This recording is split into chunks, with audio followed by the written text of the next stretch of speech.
Meantime, keep up to date by following Manx Radio on social media or by going to manxradio.com. What's hot on the menu at ShopRite Douglas and Ramsey today? Juicy roast chicken, meaty ribs or tender gammon? Freshly cooked at ShopRite's hot food to-go counter. Ready for whenever you're eating.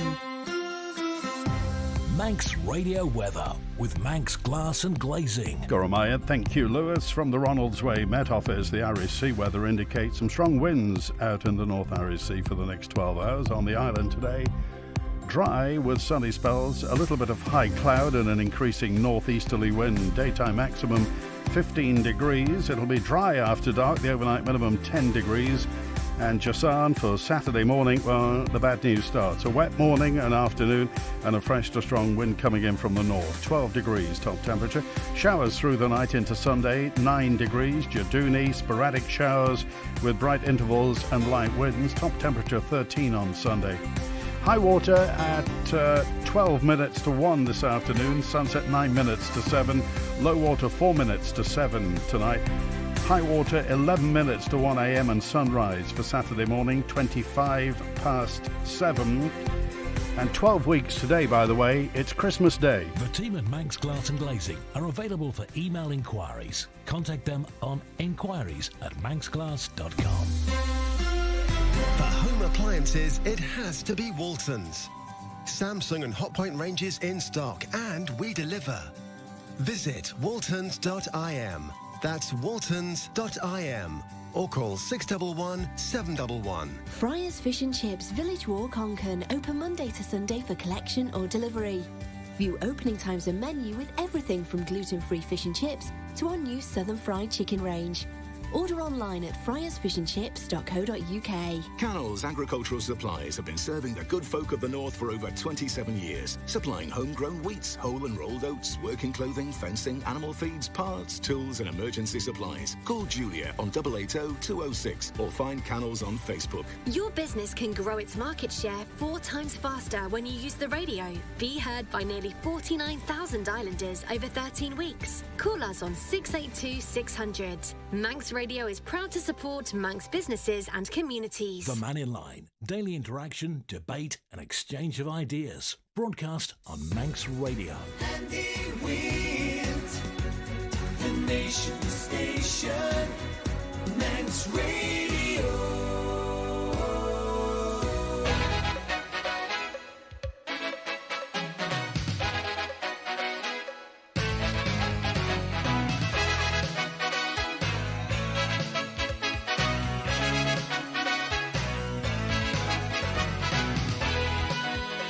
6 minutes past 12. Good afternoon. Welcome to the Mannin Line. A Mannin Line special today.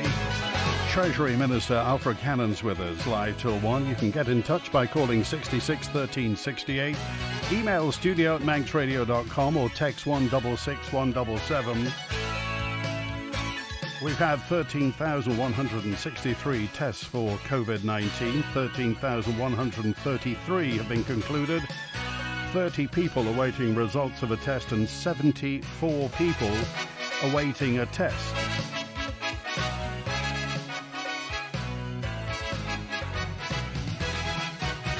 And good afternoon, Mr. Cannan. How's things? Good afternoon, Andy. Very busy time at the moment, and a very busy time for Treasury this week. Economic recovery. Yes, very much so, Andy. I've had a very busy week since July and going to Tynwald to tell them that we needed to set up a new economic recovery group at the heart of government, and that we needed Tynwald to approve up to £100 million worth of funding for us to support, stabilise the economy, protect jobs, and take the opportunities that we've got to invest in our future. We've been hard at work. There was very little time for rest over the summer, and it's come to a culmination this week where we've presented our plans to Tynwald, presented them to business, now have a chance to speak to the community and tell everybody basically what platform we're putting in place to achieve that. Because it's very easy to forget sometimes in our bubble over here that there's a crisis going on around us, and it is impacting over here. It's disrupting our travel links, it's disrupting our economic activity, it's disrupting our public finances, it's putting people's jobs under threat. You see clear impacts in tourism, travel, and hospitality. So there's a lot for us to think about and both, to deal with, both proactively, but also, we need to be geared up to react as well. So be reactive if this crisis took a turn for the worse. How do we counteract that? I won't call it complacency, but the fact that, as you say, we're in a bubble, and for a lot of people, apart from the fact that you can't get off the island and it's difficult, and obviously we know, watching UK media, what's happening there, how much do we need to be aware then of what is happening off the Isle of Man and how that affects our financial well-being? I think people need to be very aware. As I said, in many ways, I'm really delighted that clearly for many, many people on the island, they're in a comfortable position at the moment. And that's great because that means they can operate freely. The economy can operate to a certain level in a relatively healthy position, and people can feel safe and secure.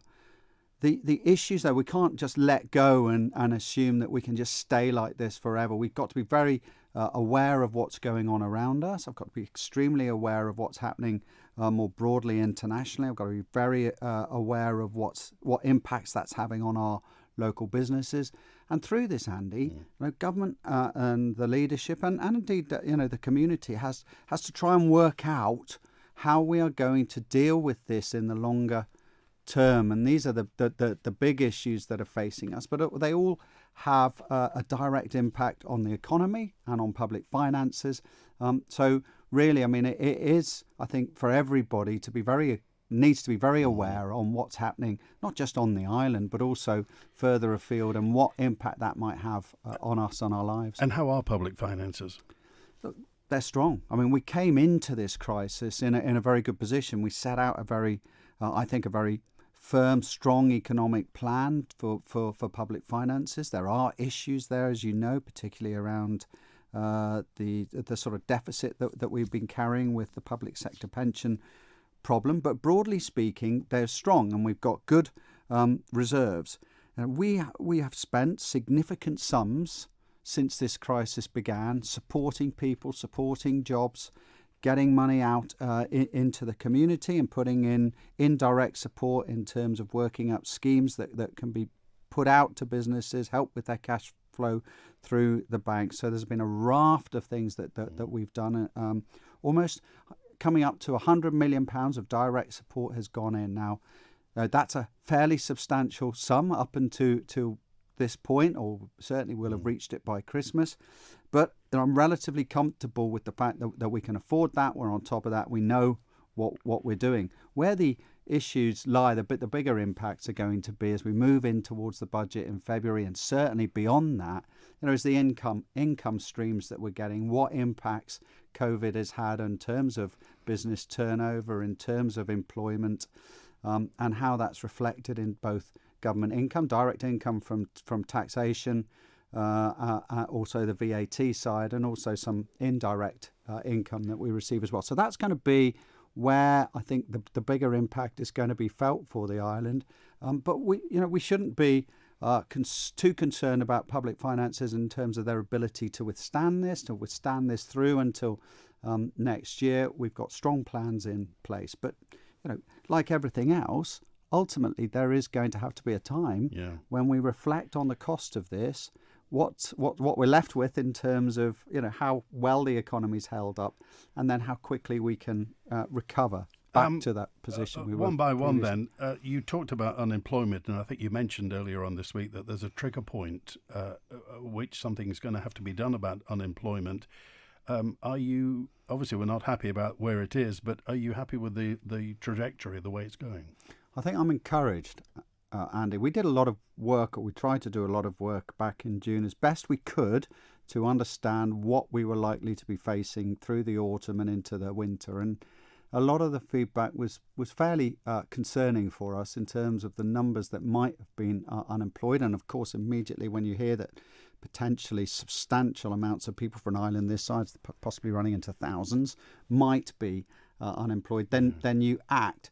So And that's why we put together the Economic Recovery Group, why we've got 19 initiatives being rolled out, extra training courses, £12 million or so to this point being invested. But we've gone, so just to go back, we had 1,350 people unemployed at its peak on our official monitor, which is the job seekers allowance. We also had, bear in mind, we had another benefit running, MIRA, the earnings replacement allowance, and we had 2,000 or so people at its peak on that. So both those now have reduced. So the official unemployment figure at the moment has gone from 1,350 down to 880. And that, I think, is a sign, an encouraging sign for us, one that gives us a bit more confidence that things perhaps aren't going to be as bad for the island. Actually, the economy seems to be holding up well, but we can't get complacent. And on the MIRA side, it's important, that finally ended at 900 people claiming MIRA, and we've yet to fully see whether how many of those are going to go across to the official job seekers measure. Why do you think training is important? I mean, I think the point of that is that it reskills people. It gives people opportunities. So if they are in industries or sectors or businesses that are really struggling at the moment and they want to retrain, or they find an employer who's willing to retrain them, then it's absolutely vital that we have that opportunity, quick opportunity, if you like, to get onto course to retrain. So that these 1,600 opportunities that we've created across UCM range from everything from cybersecurity through to mental health awareness training. So the whole host of opportunities there for people. And we'll be working with businesses to encourage those. We've also created another 100 or so student internship opportunities where we will be helping students go on short-term placements with businesses. And we've also got lined up a restart scheme, a Manx restart scheme for the long-term unemployed, who we will be helping in terms of paying some of the wages to start with businesses on 12-month contracts. And we hope that for those people who find themselves in longer-term unemployed position, that will also lead to opportunities. But these training and employment opportunities are vital, both to sustain the economy at present, but also to give people opportunities and to help people also retrain for the future.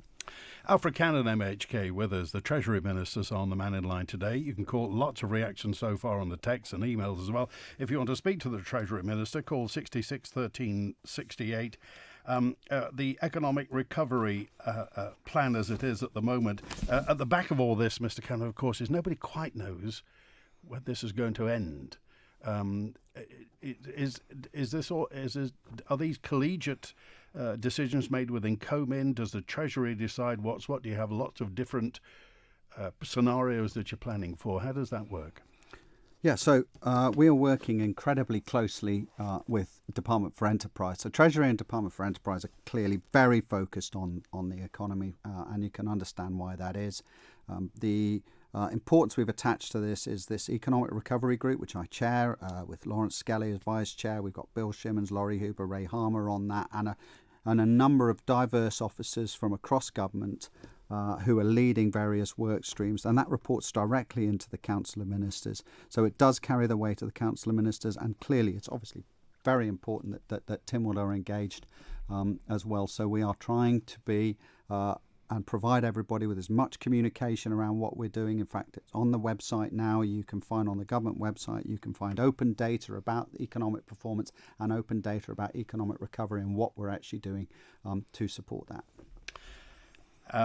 One thing at the back of all this, and I'm sure there's work going on within Department for Enterprise at the moment, Mr. Cannan, is TT 2021. When do we think a decision is going to be made?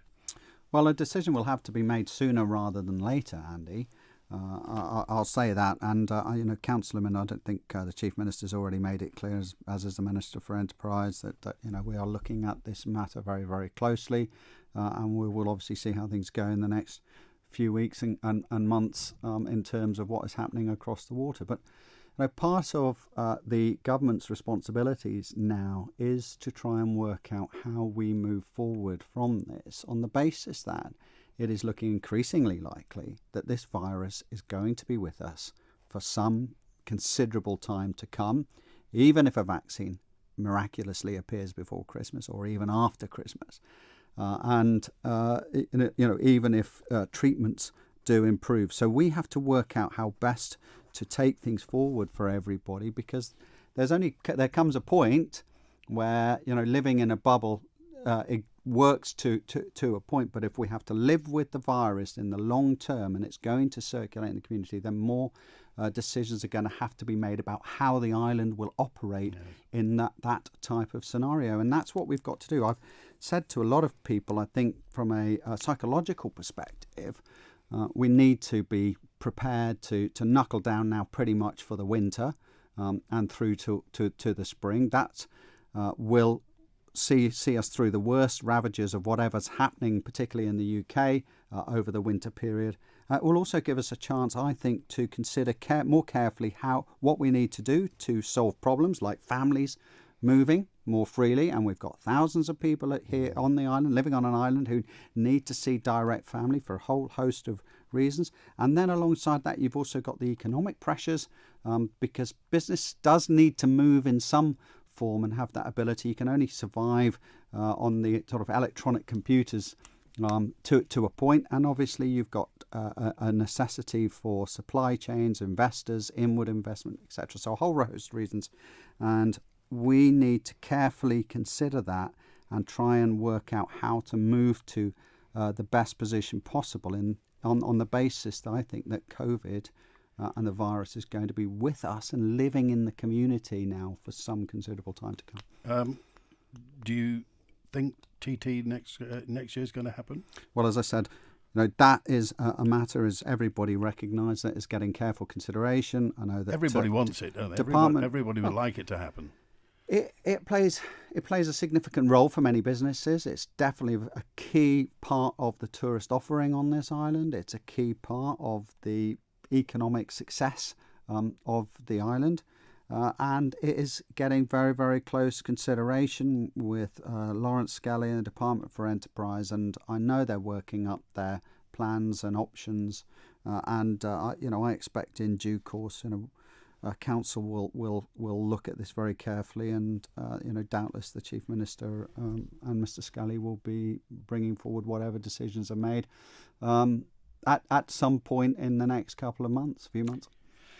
Throughout your political career, you've concentrated on looking after lower paid people and certainly families as well. Are you content that the lower paid and working families are getting a fair crack of the whip at the moment? Well, we've put in huge support into society for this period since this crisis began. £40 million in wage support, which has reached out to 11,000 people at its peak on the island, and of course the additional support that we brought forward with MIRA, which was almost no questions asked social welfare benefit, so that people were not struggling.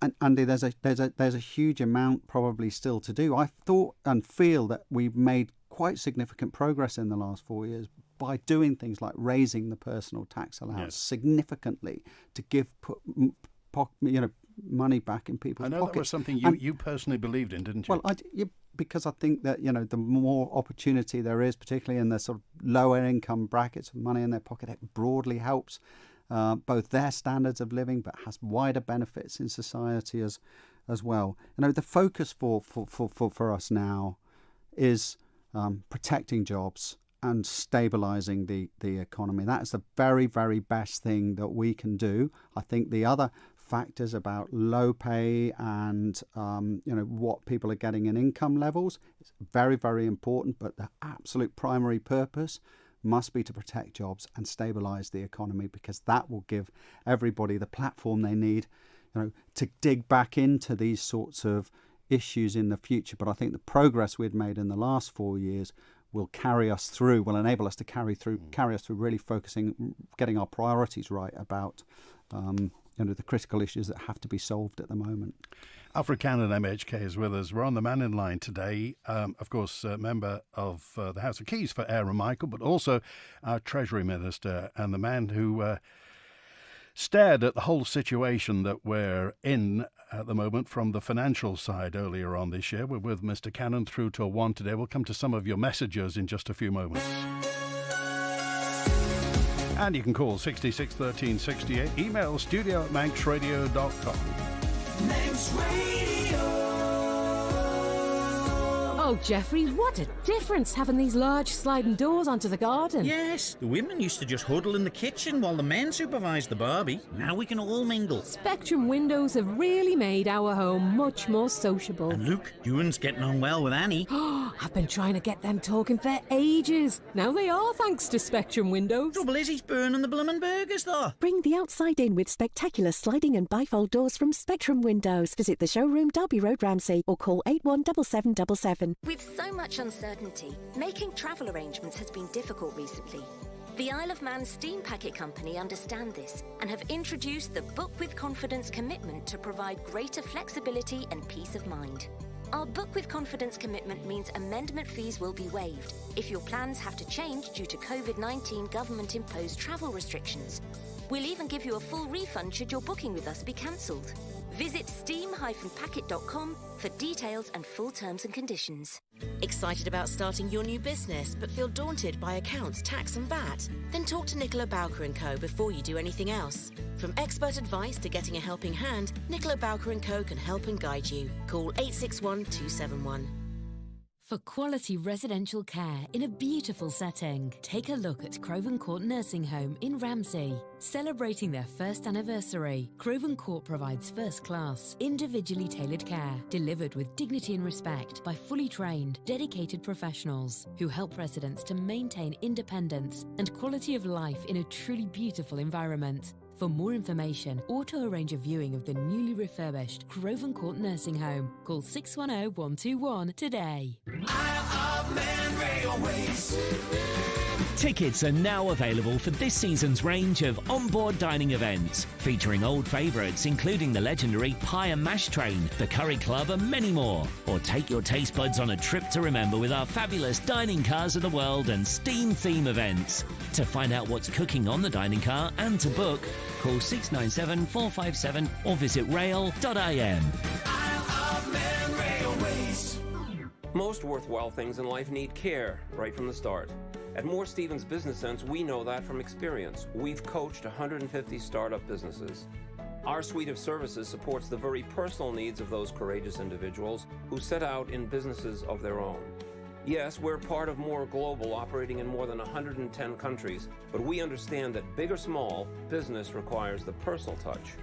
Trust us today to take it personally when you call on 66 2020. This weekend here on Manx Radio, it's time to get your swimming costume on as we have another fantastic prize to give away. The hire of a hot tub for a weekend, brought to your home by Hot Tub Hire Isle of Man. To be in with a chance of winning, just listen out all day Saturday and Sunday to play our winning weekend wordplay. Get your name in the draw and we'll announce the winner on Monday morning's breakfast show at 10 to 9. So join us this weekend as we jump into the bubbles here on the Nation Station. This is the Isle of Man talking, the Mannin line.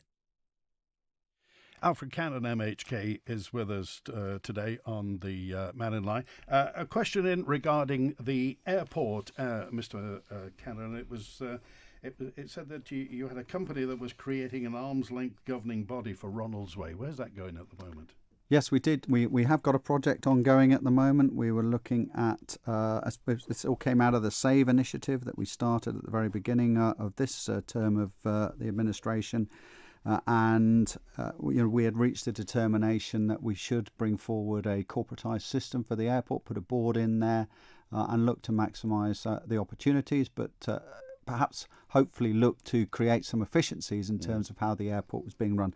Very much, Andy, some of these projects, as you will understand and accept, have gone somewhat on the back burner. The next stage was to bring forward a detailed proposition to Tynwald, and whilst that's still ongoing in the background, I'm not clear at this stage when we will actually take that forward to Tynwald. It's an interesting point you raise in that this has been going on for 6 months now. Nobody could have foreseen what would happen. How much of the normal stuff is going on as well? Is your time completely taken up with reacting to COVID and the economic tribulations, or can you get other stuff actually done? Well, we have to. I mean, there's a demand for delivery of public services. COVID has not stopped government from functioning, so there is still a demand with the delivery in terms of the expenditure that's required. We've got capital projects ongoing across government, and we've also got to plan for the budget process back in that will be coming in February. So actually, there is a lot to think about, and not least some of the other critical projects that are going on too. In particular, the health care reform driven by this Jonathan Michaels report. We want to absolutely deliver on that. Put a board system into health to try and deliver more accountability and efficiency. And also we have major requirement to deliver on our climate change commitments, and that board is still running. How all this fits together financially in terms of what was planned and what the new reality will be the big challenge, and that will have to be solved probably partly in February next year, and even possibly the February afterwards. Okay, Pete joins us now. Good afternoon, Pete. You're on the Mannin line. Hello, Mr. Cannan. Hello, Pete. Hello, mate. I've talked to you before, actually, around about May time, the middle of May. Yes. Just, it was concerning the salary support scheme. Yes. And initially it was for 3 months, wasn't it? That's right. Yeah. When it first started, but the discussion we had just said it had been extended for 6 months. Yeah. Correct. Well, we've struggled to get our business back up to. We're in the building trade, but a lot of our clients have got like hospitality businesses on the mainland, and obviously they've caught a cold with it. So we lost a couple of quite big contracts. Okay. Now we had 5 payments of the salary support. Yeah. And they refused to pay the 6th payment. Yeah. Okay. So Pete. Sorry, go on. Sorry, Pete. What's your question? Well, could you explain why, when we were told that they would be extended for another 3 months, that we only got 2 months salary support? So, Pete, obviously, I can't determine your specific business issues, but broadly speaking, when we were paying out wide-ranging salary support, and at some point, this government support had to start coming to an end. This direct support, and broadly, what's happened is that we've said, for example, as we've put sectors back to work. So construction, for example, went back very, very early, one of the first sectors back to work after the lockdown. I think effectively they're almost one and a half months into the salary support scheme. So we determined that to allow construction the time both to return fully to work, that we would pay salary support through I think until July. And then after that, the industry would be as far as we were concerned, back up and running. And one appreciates in all this, it's not necessarily, one or two businesses may have specific issues, but we have determined as a policy now that once a sector is back and operating, that we need to be fair across the board, and therefore the direct support will come to an end. But what we have done, of course, as you know, is created opportunities for business to access cash by supporting lending with either their bankers or in terms of working capital loans. And I accept that that necessarily is not always a business's preferred choice, but I'm afraid there are issues for certain businesses occasionally in all this. And I think I was clear right from the start that we would do the very, very best we could to support our industries and our sectors and our businesses, but we could not guarantee support for every single set of circumstances. Okay. That's okay, yeah, but like I told you, we were told that we would get paid 6 payments. We only got paid 5. And we've emailed various people at the government. The last email we got returned was from Customs and Excise. Right, well, so there appears to be potentially you may have missed some communication or felt that you were given an incorrect picture. Obviously, if that has been the case, then and it's come from government, then we need to look at it. But I haven't heard from anybody else in the construction sector that they were sort of unwittingly misled at all about our salary support schemes. Okay, Pete, thanks for that. By the way, if you want Mr. Cannan's email, by the way, is alfred.cannan@gov.im. If you want to get in touch with them. Howard's with us. Good afternoon. Howard, you're with the Treasury Minister. Good afternoon, Minister. Good afternoon, Howard. Just a fairly straightforward question, nothing untoward. Now that the BBC have changed the goalposts again for the over 75 TV licences, and I know there were discussions with the Manx government, BBC, what progress? Can you give any sort of update? Because not only have they gone back to claiming it, the television licence, they've also decriminalised. So there's a whole load of new goalposts out there. Can you update anything regarding the situation here on the island for the over 75 TV licences? Yes, on the basis that BBC opened up the question of the over 75s licence for consultation. I can tell you that the Council of Ministers responded to the BBC formally with a letter suggesting that actually the BBC should continue to fund over 75s licences. And as far as I know, we are still waiting to hear a response back from that consultation, and when that gets back and the BBC tells us what plans they have, then we'll be in a position to react further. Yeah, because my wife and I are both in our 70s, over 75, and it's a letter that we got to say in December that from that point onwards you'll have to start paying. So that's only 2 months away now, and but as I say, it's not the Manx government's fault. It's the BBC and the English government. They seem to be running around like headless chickens on this particular item. So it is. I mean, it's clearly one of those issues that is significant for many people, but one can understand that it's disappeared off the media headlines anyway. Mm-hmm. All I can say to you, Howard, is once we receive an official notification from the BBC, and I can tell you, as far as I am aware, we are still engaged in terms of the correspondence that's gone on in the consultation process. Once that becomes clearer, then I'm certain that either Ray Harmer or the Chief Minister will make the position clearer. Okay, Howard. Andy, just 1 second. Is it possible for the powers to be then in this just to put out a single leaflet to all the over 75, just updating them? Later on, not now, but later on, nearer the time, nearer December, just to keep them in the picture. Howard, thanks for that. I will take that. Feedback back to central government. Okay, thanks, Howard. Thanks. Bye now. Good to talk to you. Eddie joins us now. Good afternoon, Eddie. Good afternoon, Andy. You all right? Good. You're on with the Treasury Minister. I just wanted to it's about a subject which there hasn't been much discussion on recently, and I'm quite concerned about it myself. It's the ash dieback, and I don't think there's been much discussion in Tynwald about it. And I know it might not be quite the Minister's forte, but it's a very important subject because all of the island's ash trees are currently dying, aren't they? Because of the ash dieback cholera disease. Okay, and what do you think should happen, Eddie? Well, I think there needs to be some debate on it because the highest proportion of Manx trees are ash. The ash is the largest category. Elm is 12% of the island's trees are elm, and a higher percentage than that is ash. And a large number of the trees have died. In fact, the vast majority of the trees are going to die because only a very tiny percentage is resistant to it.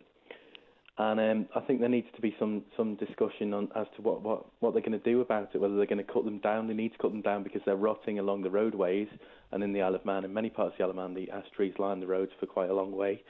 And what species they're going to replace them with, and how much they're going to invest in replacing them. Interesting. That's DEFRA, of course, isn't it?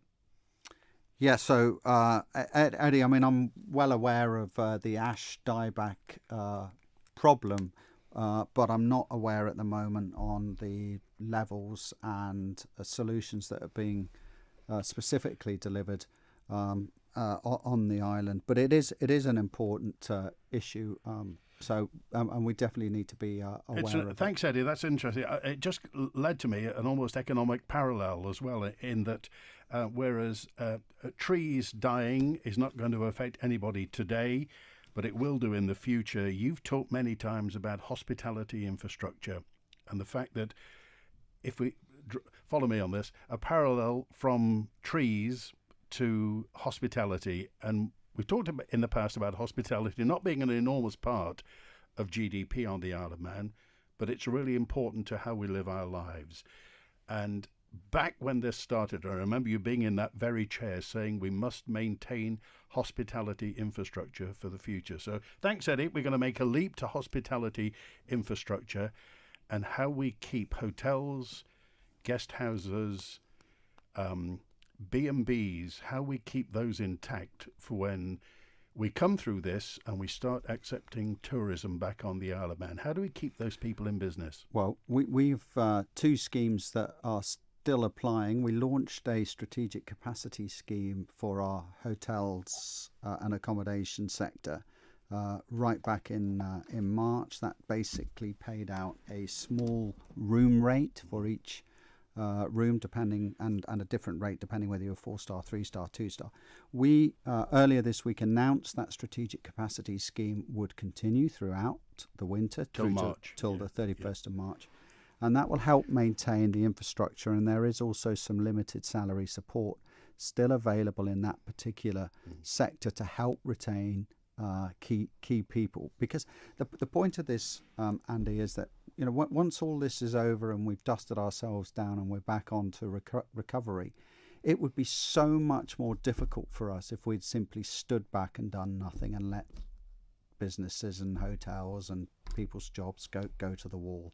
So paying out, supporting our businesses, our industries, our jobs in this way, and we're very careful about how we're using public funds, but doing so now will pay us dividends on the basis that we will overcome this crisis and we will get the island back into enjoying future dividends, albeit from a tourism sector, for example, albeit that tourism sector may be shaped slightly differently. But that is applying just specifically to that sector, but we're also looking very carefully at all our other industries and sectors on the island. If we feel the need to step back in, then we would do, because it's much better, as I said, to protect these industries and jobs and to aim for a quicker recovery. And the room rate ranges from 4-star hotels right down to glamping pods, doesn't it? There's support available right through B&Bs, through guest houses. So there's a wide range of support now. So the latest scheme is slightly reduced to reflect the winter period. In other words, reflective of the fact that some of these premises may mothball during the winter. But nevertheless, it is there, it is wide-ranging, and as I said, it will protect our critical infrastructure in this area so that we do have a tourism sector to pick up when this finishes. Glenn, you're live with the Treasury Minister. Good afternoon. Good afternoon, sir. We've been reading the papers the last 2 days with the asylum seekers in Britain, and the government down there is looking forward to processing centres like the Isle of Man and other islands in the British Isles as a processing point. Is there any rumours in this, and how far is it down the line, and what is the constitution as the Isle of Man government is self-regulating? I just thought I'd leave that with you as an interesting talking point.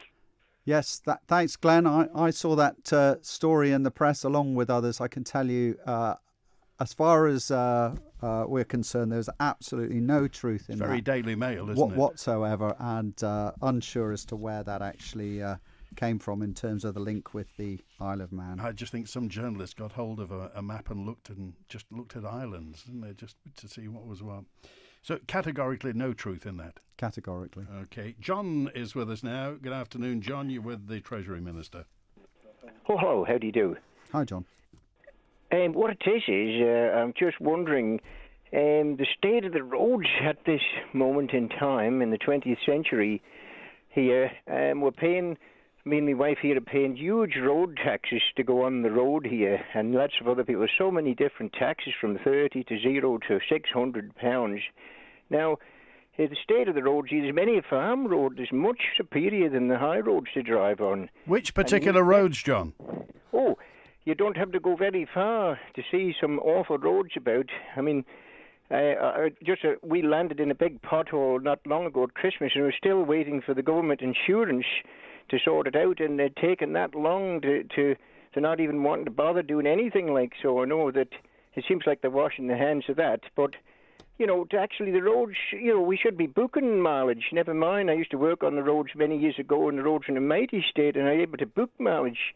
Do you think it would be a good idea to book the mileage to you and get paid to go on the roads? Because, I mean, to actually get insulted to pay such high road tax and then get the car wrecked, like going to work, and then they don't want to know about it. What's the situation going to be? How is it so uneven, like so unfair for so many different people, different taxes, like? Well, I mean, the road tax broadly was designed, I think, to ensure, obviously designed to make sure that there was funding available for road maintenance, and I think previously it worked on the basis that the bigger the car and the bigger the engine, then the more you were going to pay. And of course, things have started to change now as the environmental concerns have come in, and people are able to get reduced taxes if they are driving, for examples, electric cars. I think this whole issue is one that continues to be a bone of contention, and our government is looking very carefully, continues to look very carefully at the structure of road tax and what should be applicable moving forward, particularly as vehicles will increasingly move to alternative methods of fuel, whether that be electric or potentially it is arguably a move towards hydrogen coming through now.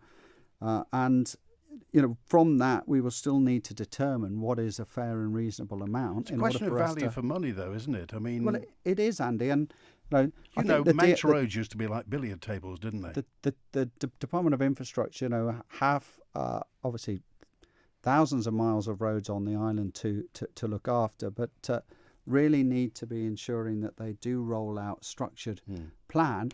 But of course, one area that has improved a lot, I think anyway, is the ability to report now potholes in the road. I encourage people to make those reports in, because once that report goes in, there is a clear process and line of sight towards action in terms of the DOI attending and fixing that pothole. So if people report potholes, we will get some way down towards fixing them at a quicker rate.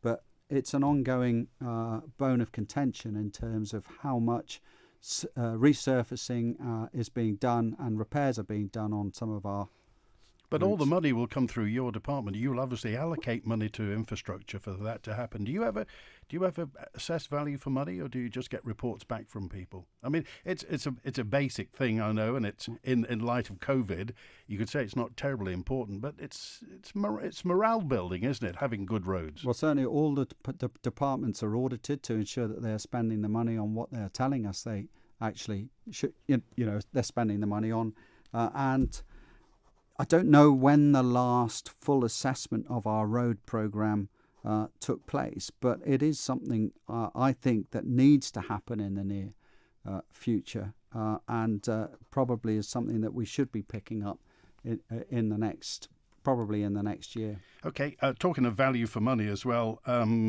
you gave Max Telecom £10 million for fibre, the national broadband plan. Now that was 4 years.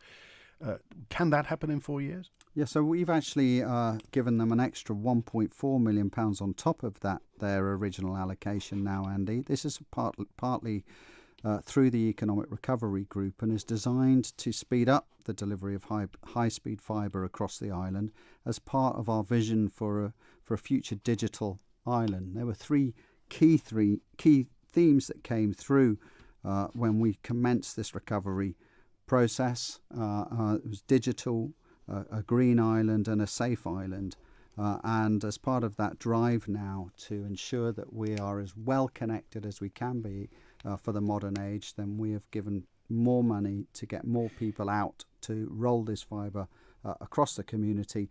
Actually, the bulk of it, should be completed. 80% or so should be completed within 3 years, and the last chunk will be completed in that fourth year. But 99% of the island will get high-speed fibre coverage. Well, let's see. Baldryne, Colby and Douglas in the next 6 months.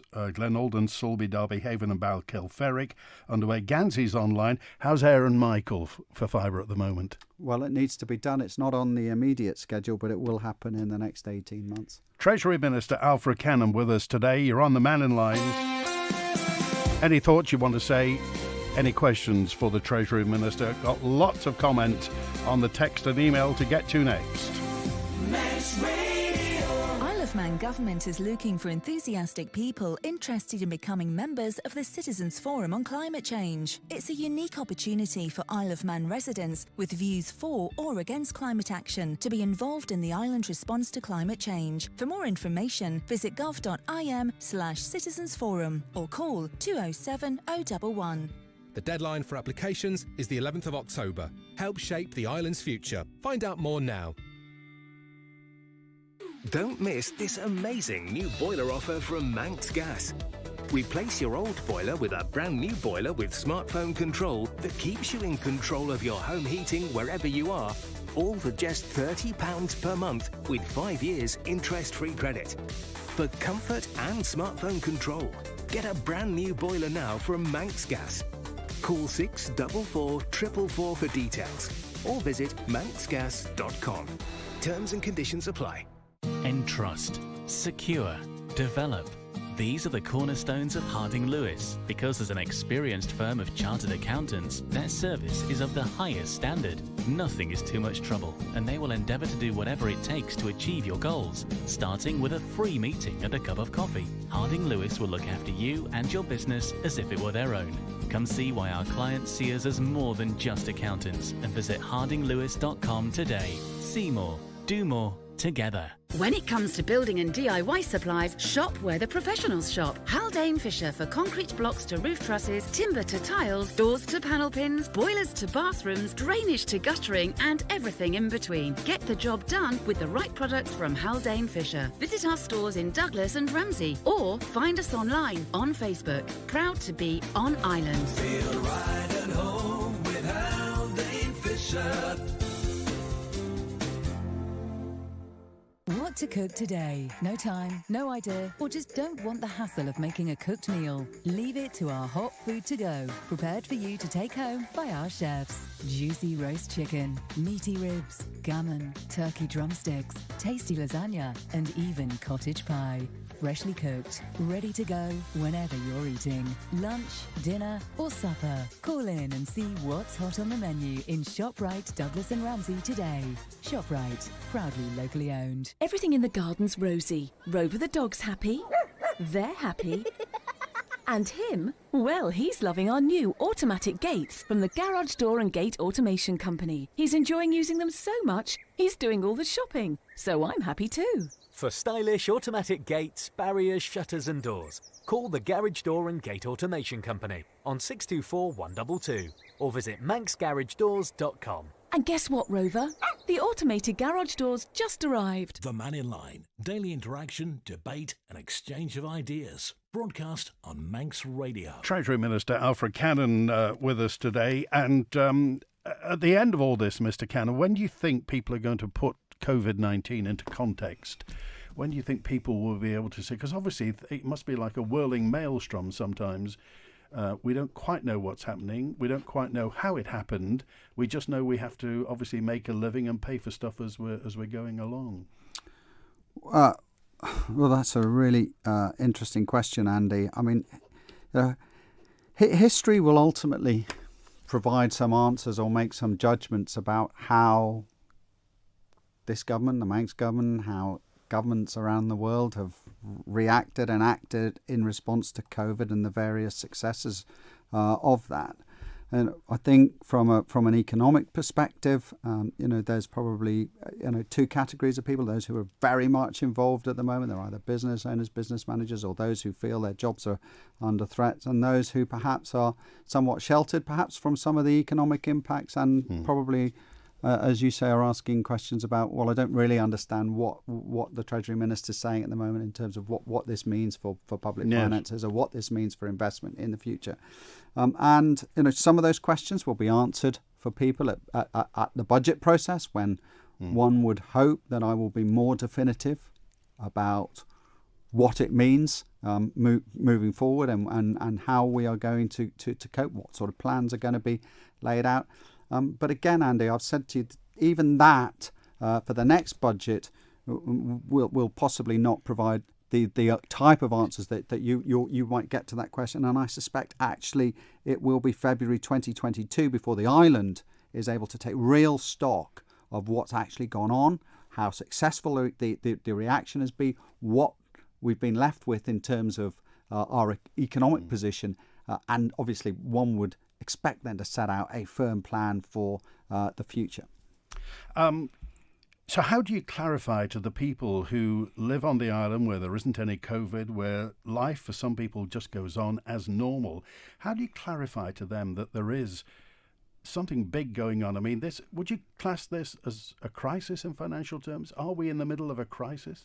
I think we're certainly in the middle of a global economic crisis at the moment, and how that recovers will be extremely important for the island.